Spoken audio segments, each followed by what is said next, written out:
నమస్తే అండి. ఓం శ్రీమాత్రే నమః, ఓం గణాధిపతే నమః, ఓం స్కందాయ నమః.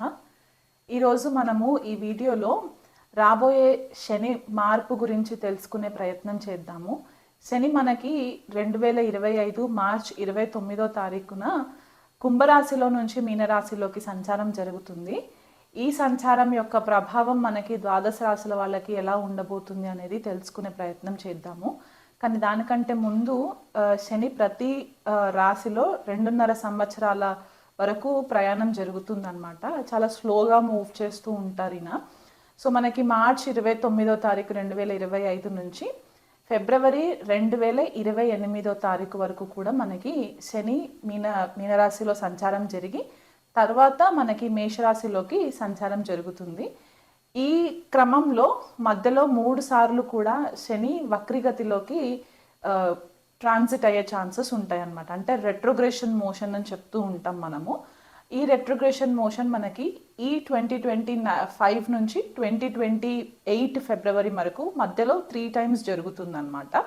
సో జూలై 2025 నుంచి నవంబర్ 2025 వరకు కూడా శని వక్రిలో ఉంటారు. మళ్ళీ జూలై 2026 నుంచి డిసెంబర్ 2026 వరకు కూడా శని వక్రిలో ఉంటారు. తర్వాత జూలై 2027 లేదా ఆగస్ట్ 2027 నుంచి డిసెంబర్ 2027 వరకు కూడా శని వక్రిలో ఉండి తర్వాత స్లోగా మూవ్ అయ్యి మళ్ళీ మీనరాశిలోకి సంచారం జరిగి అక్కడ ఫిబ్రవరి వరకు ఉండి ఫిబ్రవరి 2028 తర్వాత మేషరాశిలోకి సంచారం జరుగుతుంది. సో ఇలాంటి గ్రహస్థితి ఉన్నప్పుడు మనకి కొద్దిపాటిగా చేంజెస్ కనిపిస్తూ ఉంటాయి. అది మన వ్యక్తిగత జన్మ జాతకాలలో అవ్వచ్చు, మన పర్సనల్ లైఫ్స్లో అవ్వచ్చు, అండ్ మనకి గ్లోబల్ లెవెల్లో కూడా కొన్ని చేంజెస్ మనకి కనిపించే పరిస్థితి కనిపిస్తుంది. సో ఈ శని యొక్క మార్పు సామాన్యంగా చాలామంది భయపడుతూ ఉంటారు. శని అనేసరికి ఏదో ఒక భూతం లాగా చూసేయడము, లేకపోతే ఏళ్ళనాటి శని ప్రభావంలోకి రాగానే అంతా ప్రాబ్లమ్సే వచ్చేస్తాయి అని చెప్పి ఒక చిన్నపాటిగా భయం అయితే ఉంటుంది. శని మార్పు వల్ల భయపడాల్సిన పని లేదు. మనం ఒకవేళ ధర్మబద్ధంగా ఉండి కర్మని అనుసరించి మనం గనక మన పనులు చేసుకుంటూ వెళ్ళిపోయినట్లయితే కనుక మనకు అంత ఇబ్బందికరంగా పరిస్థితులు మనకేం కనిపించవు. కాకపోతే ఈ శని యొక్క గోచారం మనకి కొన్ని రాశుల వాళ్ళకి ఏంటంటే ఏళ్ళనాటి శని కంప్లీట్ అయిపోతుంది, కొన్ని రాశుల వాళ్ళకి మొదలయ్యే ఛాన్సెస్ ఉంటాయి అన్నమాట. సో ఎవరికి కంప్లీట్ అయిపోతుంది, ఎవరికి స్టార్ట్ అవుతుంది అనేది తెలుసుకునే ప్రయత్నం చేద్దాము. మకర రాశి వాళ్ళకి ఏళ్ళనాటి శని ప్రభావము ఈ మార్చి 29వ తారీఖు తర్వాత కంప్లీట్ అయిపోతుంది అనమాట. సో వీళ్ళు గత 7.5 సంవత్సరాలు లేదా దాదాపు 8 సంవత్సరాల వరకు ఏదైతే శని ప్రభావంలో ఉండి ఇప్పటివరకు ఇబ్బందులు పడుతూ వచ్చారో అవి కొద్దిగా కట్ అయిపోయే ఛాన్సెస్ కనిపిస్తున్నాయి. అలాగే మనకి అర్ధాష్టమ శనికి వచ్చేసరికి అర్ధాష్టమ శని మనకి వృశ్చిక రాశి వాళ్ళకి కంప్లీట్ అయిపోతుంది. అలాగే అష్టమ శని వచ్చేసి కర్కాటక రాశి వాళ్ళకి కంప్లీట్ అయిపోతుంది. సో ఈ రాశుల వాళ్ళకి ఏళ్ళనాటి శని ప్రభావం కానీ కంటక శని ప్రభావం కానీ ఉండే పరిస్థితి కనిపించట్లేదు. సో వీళ్ళు కొద్దిపాటిగా రిలీఫ్ పొందే ఛాన్సెస్ అయితే కనిపిస్తున్నాయి. అయితే కుంభరాశి వాళ్ళకి ఏళ్ళనాటి శని ప్రభావం లాస్ట్ ఫేజ్లో ఉంటారు. మీనరాశి వాళ్ళకి ఏళ్ళనాటి శని ప్రభావము సెకండ్ ఫేజ్లో ఉంటారు. అండ్ మేషరాశి వాళ్ళకు వచ్చేసరికి ఈ సంవత్సరం 2025 మార్చి నుంచి కూడా ఏళ్ళనాటి శని ప్రభావం స్టార్ట్ అయ్యే ఛాన్సెస్ మనకి కనిపిస్తూ ఉన్నాయి అన్నమాట. అలాగే అష్టమ శని వచ్చేసి సింహరాశి వాళ్ళకి, అర్ధాష్టమ శని వచ్చేసి ధనుసు రాశి వాళ్ళకి ఉండే పరిస్థితి కనిపిస్తుంది. కాబట్టి ఈ రాశుల వాళ్ళు కాస్త ధర్మబద్ధంగా న్యాయబద్ధంగా ఉండి మీరు గురువు రూపేణ ఏదైనా మనుషులని మీరు గనక గురువుగా అనుకున్నట్లయితే కనుక వాళ్ళ సలహాలు పాటిస్తూ మీరు చేసే పనిలో ఎవరిని దూషించకుండా కర్మానుసారంగా మీరు చేసుకున్నట్లయితే కనుక మీకు ఈ ఏళ్ళనాటి శని ప్రభావం కానీ అర్ధాష్టమ శనుల ప్రభావం కానీ కొద్దిగా ఎఫెక్ట్ ఇవ్వకుండా ఉండే పరిస్థితులు మనకి కనిపిస్తున్నాయి. అయితే మీనరాశిలో శని సంచారము చాలామంది ఏమనుకుంటారంటే ఇది ఎవ్రీ 30 yearsకి జరుగుతుందన్నమాట. సో లాస్ట్ మనకి 1960s ఆ టైంలో వచ్చిన ట్రాన్సిట్ శని రాహువులు కలిసి కూడా ఉన్న ట్రాన్సిట్ మనకి కనిపిస్తూ ఉంటుంది. దానికంటే ముందు 30 సంవత్సరాల క్రితము శని మీనరాశిలోకి సంచారం జరిగినప్పుడు ఎలాంటి పరిస్థితులు గోచరించాయి అనేది కూడా మనకి గ్లోబల్ లెవెల్లో కూడా కొన్ని డాక్యుమెంట్స్ అవైలబుల్ ఉన్నాయన్నమాట. సో ఇలా చూసుకున్నట్లయితే మనకి శని రాహు యుతి 2025 మార్చ్ 29 నుంచి మే 2025 18వ తారీఖు వరకు కూడా శని రాహువుల యుతి మనకి మీనరాశిలో కనిపించే పరిస్థితి కనిపిస్తుంది. సో ఈ 51 రోజులు ద్వాదశ రాశులు అందరూ కూడా కాస్త జాగ్రత్తగా ఉన్నట్లయితే కనుక మీకు పెద్దగా ఇబ్బందులు పడే పరిస్థితులు ఉండవు. అంటే కొన్ని రాశుల వాళ్ళకి ఏంటంటే ఆర్థికంగా సడన్గా కొంచెం బ్రేక్స్ రావడము, లేదా కొంతమందికి కెరియర్ విషయంలో కొద్దిగా బ్రేక్స్ రావడము, కొంతమందికి హెల్త్ పరంగా ఇబ్బందులు రావడం అనేది మనకి ఈ 51 డేస్ ట్రాన్సిట్లో మనకి కనిపిస్తుంది. కాబట్టి దానికి తగ్గ పరిహారాలు మీరు చేసుకున్నట్లయితే ఇబ్బందికరంగా ఉండదు. సో ఇక మీదట మనము చూసుకునేది ఏంటంటే ద్వాదశ రాశుల వాళ్ళకి ఎలా ఉండబోతుంది అనేది నేను వివరిస్తాను.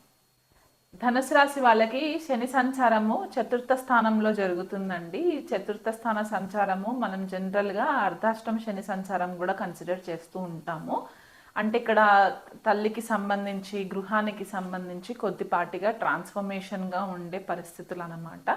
ధనుసు రాశి వాళ్ళకి శని ద్వితీయాధిపతి తృతీయాధిపతి అయి 4వ స్థానంలో సంచారం జరిగినప్పుడు 4థం నుంచి 6వ స్థానాన్ని చూడడము, దశమాన్ని చూడము, లగ్నాన్ని చూడడం జరుగుతుంది. కాబట్టి ఈ పర్టిక్యులర్ భావాలు ఇప్పుడు ఏవైతే చెప్పానో 4థము, 6థము, దశమము, లగ్నము, ఈ ఏరియాస్లో వీళ్ళు కొద్దిగా సీరియస్నెస్ అనేది ఎక్కువ పెరిగే ఛాన్సెస్ ఉంటాయి.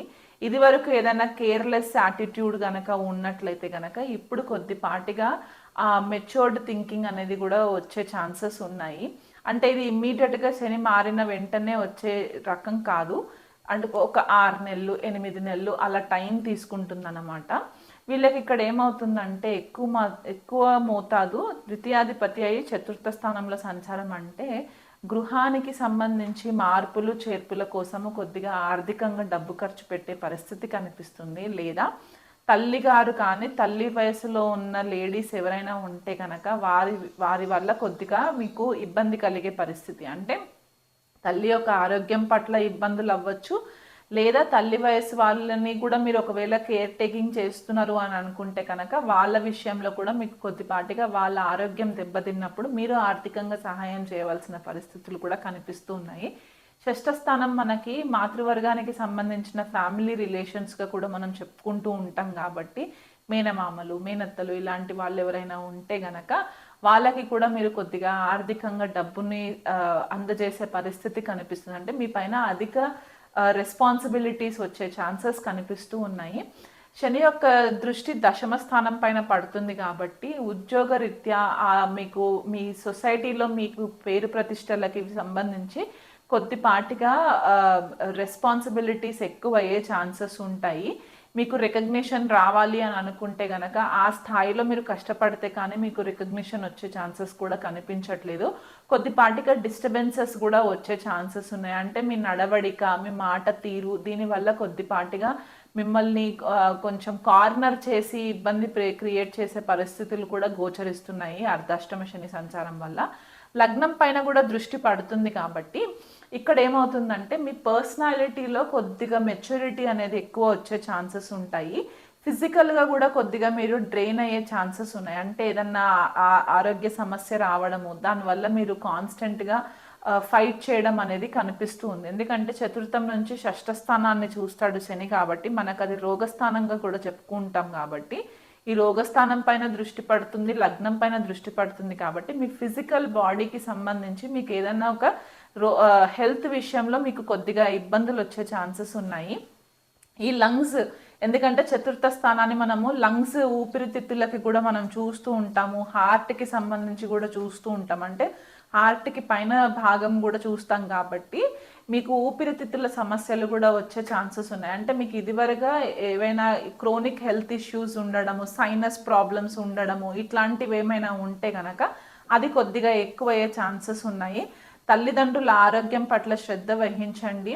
వీలైనంత మట్టుకు ఎక్కడన్నా డబ్బులు ఇన్వెస్ట్మెంట్స్ చేయాలి, కొత్తగా ఏదైనా బిజినెస్ ప్లానింగ్ చేయాలి, కొత్తగా ట్రాన్స్ఫర్మేటివ్గా నేను ఏదైనా కోర్సెస్ నేర్చుకోవాలి అనుకుంటే ఆ విషయంలో కూడా మీరు కొద్దిపాటిగా డబ్బు ఖర్చు పెట్టే పరిస్థితి కనిపిస్తుంది. కాబట్టి పార్ట్నర్షిప్ బిజినెస్ చేయకుంటే మంచిది.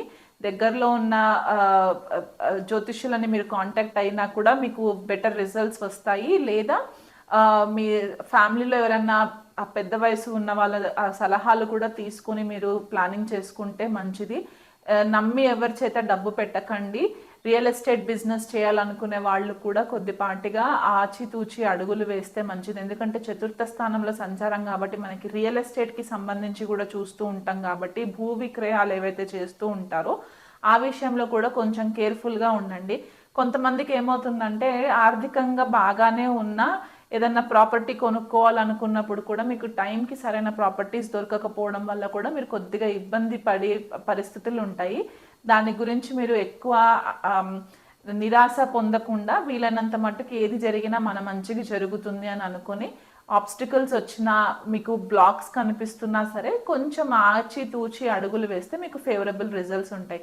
ఈ శని సంచారము ధనుసు రాశి వాళ్ళకి అర్ధాష్టమ శని అని చెప్పాను కాబట్టి ప్రతి శనివారం కూడా క్రమం తప్పకుండా ఈ 2.5 సంవత్సరాలు మీరు నాన్ వెజ్ మానేసి ఆల్కహాల్ మానేసి ఎక్కువ చెడు వ్యసనాలకు వెళ్ళకుండా చెడు స్నేహాలకు వెళ్ళకుండా ఉండి ఒక ధర్మబద్ధంగా ఉన్నట్లయితే శనివారం మీరు శనికి ప్రదోష వేళలో శివాలయంకి వెళ్ళి అక్కడ దీపారాధన చేసుకోవడము, శనికి తైలాభిషేకాలు చేయించడము, శనికి దానాలు ఇవ్వడము ఇవి చేసుకున్నట్లయి అండ్ గోవుకి కూడా మీరు గ్రాసం పెట్టడం. ఎందుకంటే ధనుసు రాశి మనకి గురు సంబంధిత రాశి కాబట్టి గోవుకు గ్రాసం తినిపించడము అది కూడా స్పెసిఫిక్గా శనివారం రోజు చేసుకున్నట్లయితే మీకు మంచి రిజల్ట్స్ ఉంటాయి. శనికి నువ్వుల నూనెతో తైలాభిషేకం చేస్తూ ఉండండి. 19 ప్రదక్షిణాలు తిరగడం మాత్రం మానద్దు. ఇది ప్రతి శనివారము ఖచ్చితంగా ఇంకొక 3 సంవత్సరాలు మీరు చేయవలసిన రెమెడీ అన్నమాట.